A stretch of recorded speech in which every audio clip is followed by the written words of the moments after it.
तुम्हें कितनी बार बताया है, मेरे तैयार होने से पहले मेरा नाश्ता तैयार हो जाना चाहिए। शादी के 25 सालों बाद भी मुझे क्यों बार बार एक ही बात बतानी पड़ती है, लता? तुम्हें क्या है, तुम तो आराम से घर पर रहोगी, मुझे काम पर जाना पड़ता है।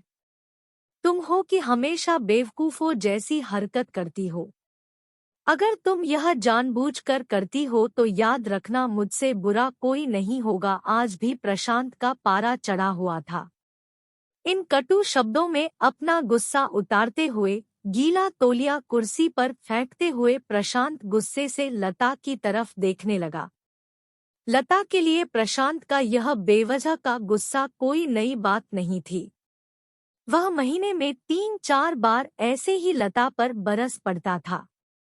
पहले पहले लता उसका विरोध किया करती थी, लेकिन जब कई सालों तक प्रशांत में कोई बदलाव नहीं दिखा तो लता ने खुद को ही बदल दिया। अब प्रशांत के कुछ भी कहने से लता को कोई फर्क नहीं पड़ता था। प्रशांत की हर बात वो चुपचाप सिर नीचे झुकाए सुन लेती थी। शादी के पहले 5 साल तक लता ने पूरी कोशिश की थी कि प्रशांत को बदला जाए, लेकिन फालतू का गुस्सा करना और बाद में लता को भला बुरा कहना, यह मानो जैसे उसकी आदत बन गई थी। कोई भी वाद विवाद होता तो प्रशांत सीधा लता को बोल देता, अगर मैं तुम्हें अच्छा नहीं लगता तो क्यों नहीं चली जाती अपने मायके? क्यों रहती हो मेरे साथ? इतना सब कुछ होने के बावजूद लता प्रशांत के साथ रहती थी क्योंकि उसे अपनी बेटी की फिक्र थी। और वह जाती भी तो कहाँ, अपने बूढ़े हो चुके माँ बाप को इस उम्र में परेशान करना वह नहीं चाहती थी। समाज और लोग क्या कहेंगे, यह भी तो उसे देखना था। वह इतनी पढ़ी लिखी भी तो नहीं थी कि खुद जाकर कोई नौकरी कर सके और अपना और अपनी बेटी का पालन पोषण कर सके। लता को अब अपनी फिक्र नहीं थी। उसको फिक्र थी तो बस अपनी शादी लायक हो रही बेटी की। लता नहीं चाहती थी कि पति पत्नी के झगड़े की वजह से काव्या डिस्टर्ब हो। काव्या की पढ़ाई पूरी हो चुकी थी, उसके लिए अब शादी के रिश्ते आने लगे थे। कई रिश्तों को काव्या ठुकरा चुकी थी। 2-3 महीने बाद एक अच्छा रिश्ता आया। रिश्तेदारों और पहचान के लोगों ने भी लड़के के बहुत गुणगान किए थे। प्रशांत एक शाम अपनी बेटी के पास बैठकर उसे बताने लगा, काव्या, बहुत अच्छा लड़का है, पढ़ा लिखा है, बड़ा घर है, बहुत अच्छी नौकरी है। ऐसे रिश्ते बार बार नहीं आते बेटा, इस बार मना मत करना। काव्या अपने पिता से ज्यादा बात नहीं करती थी।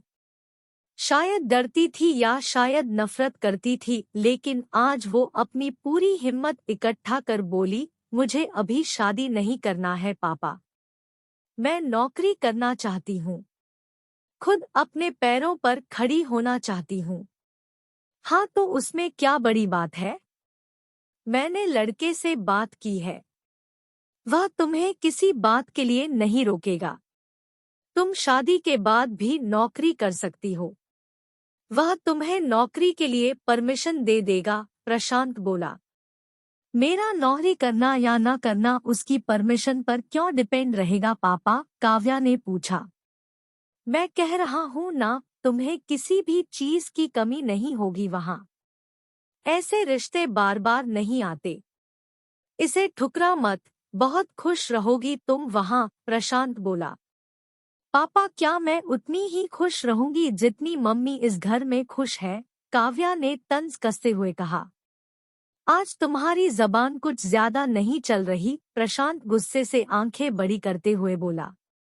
पापा मुझे शादी ही नहीं करनी है, क्योंकि शादी के बाद अगर वह लड़का आपके जैसा निकला तो मैं क्या करूंगी?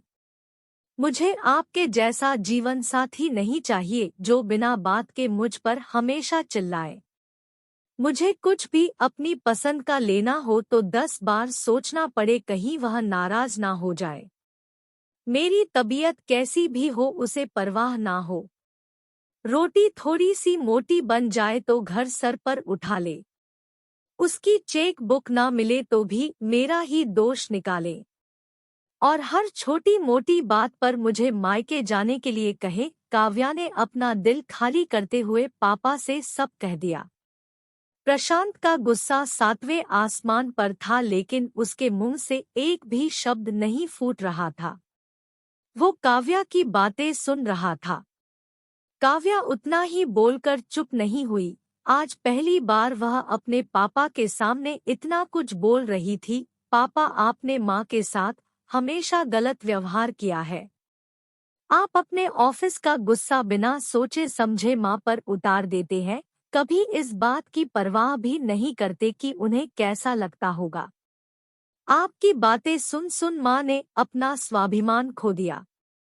प्रशांत आज पहली बार अपने किए बर्तावों को महसूस कर पा रहा था। वो इतना ही बोल पाया, जो तुम्हारा मन है वो करो, मैं तो इतना बुरा हूं ना। काव्या ने प्रशांत का हाथ पकड़ा और बोली, पापा, मुझे सिर्फ एक सवाल का जवाब दे दो। क्या आप चाहेंगे कि मेरा पति आपके जैसा हो? अगर आपका जवाब हाँ है तो कर दीजिए मेरा रिश्ता आज ही, और ना है तो मुझे आत्मनिर्भर बनने दीजिए। प्रशांत कुछ भी ना बोल पाया और वहां से चुपचाप बाहर चला गया। आज उसे लता के सामने जाने में शर्म आ रही थी। चलते चलते उसकी आंखों से आंसू बह रहे थे। प्रशांत ने आज से अपने आप को बदलने का निश्चय किया। अगले दिन से लता ने अपने पति में काफी बदलाव देखा। वह सोचने लगी कि जो हिम्मत काव्या ने दिखाई है, वह हिम्मत अगर मैं पहले ही दिखा देती तो शायद आज परिस्थिति कुछ और होती। अब काव्या पढ़ लिख कर अच्छी नौकरी करने लगी थी और 3 साल बाद उसके लिए एक अच्छा रिश्ता आया और उसकी विदाई पर प्रशांत बोला, बेटा तू हमेशा खुश रहेगी क्योंकि तेरा पति तेरे बाप जैसा नहीं है। प्रशांत की यह बात सुनकर लता और काव्या की आंखों से आंसू बहने लगे। दोस्तों, हमारे समाज में औरतों को भले ही देवी का दर्जा दिया जाता है, लेकिन वह स्वतंत्रता नहीं दी जाती जो उन्हें देनी चाहिए। उन्हें बचपन से ही बताया जाता है कि वह पराया धन है।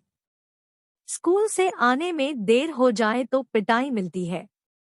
मोबाइल पर बातें करते हुए दिख जाएं या खिड़की से झांकते हुए दिख जाएं तो शक किया जाता है। माँ बाप का घर तुम्हारा नहीं है, पति का घर ही तुम्हारा घर है। जीवन भर यह बातें बता बताकर उन्हें ससुराल भेज दिया जाता है और एक दिन किसी छोटे मोटे झगड़े में ससुराल वालों से उन्हें सुनना पड़ता है कि इस घर को छोड़ दो और मायके चली जाओ।